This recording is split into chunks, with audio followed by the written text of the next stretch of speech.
The skull crusher is an awesome exercise for building your triceps, the back side of your arm, and there's a lot of different ways that you can perform this movement. You can perform this movement on a cable system with a straight bar or rope, you can perform it with dumbbells, and you can perform it with an easy curl bar on your back on a bench. I would start by saying that I would put your grip on the barbell wherever you're going to feel most comfortable, but also where you're going to feel the triceps the most in the movement. For example, if I put my hands wider on an easy curl bar and do skull crushers, I actually get kind of a pinching in my elbow, but a couple of my clients actually feel the biggest stretch and squeeze out of their triceps in that wider grip.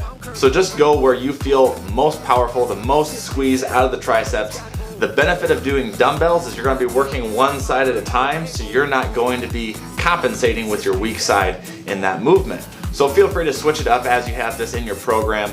All of these variations are acceptable. The next thing I would talk about is the setup. So when you're doing your setup, now that you've got your grip width, you've played with wide versus narrow and where you feel most comfortable, laying on a bench with an easy curl bar is the demo I'm going to do today.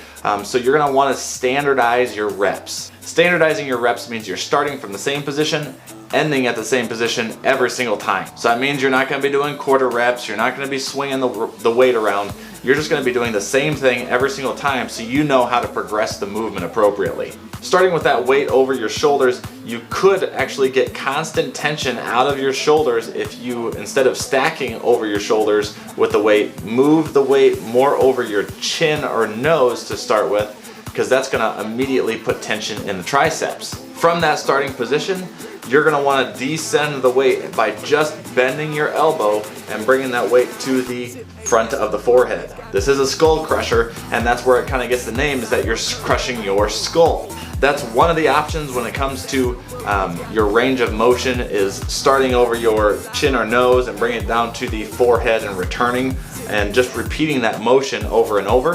The second variation, which is my personal favorite, is actually starting the movement with the elbows and then going all the way down until my hands touch the bench behind me. I get a really big stretch out of my triceps, and then I can focus on that stretch and squeeze in my triceps throughout the movement. Like I said before, there's several different ways that you could do this. I would just go where you feel, again, the most activation out of your triceps, that big stretch and squeeze, and then repeat.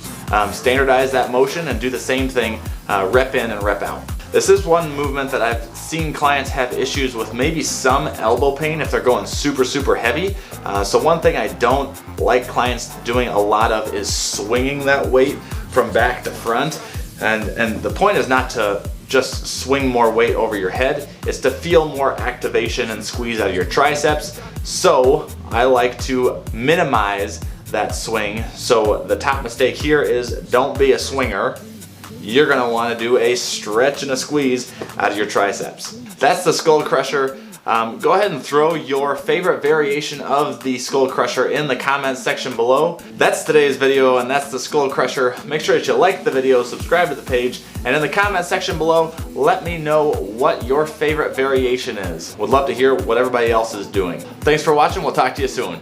Ice cold, all with a cool pop, like pop, cracking flash with the doom, acting like a fool.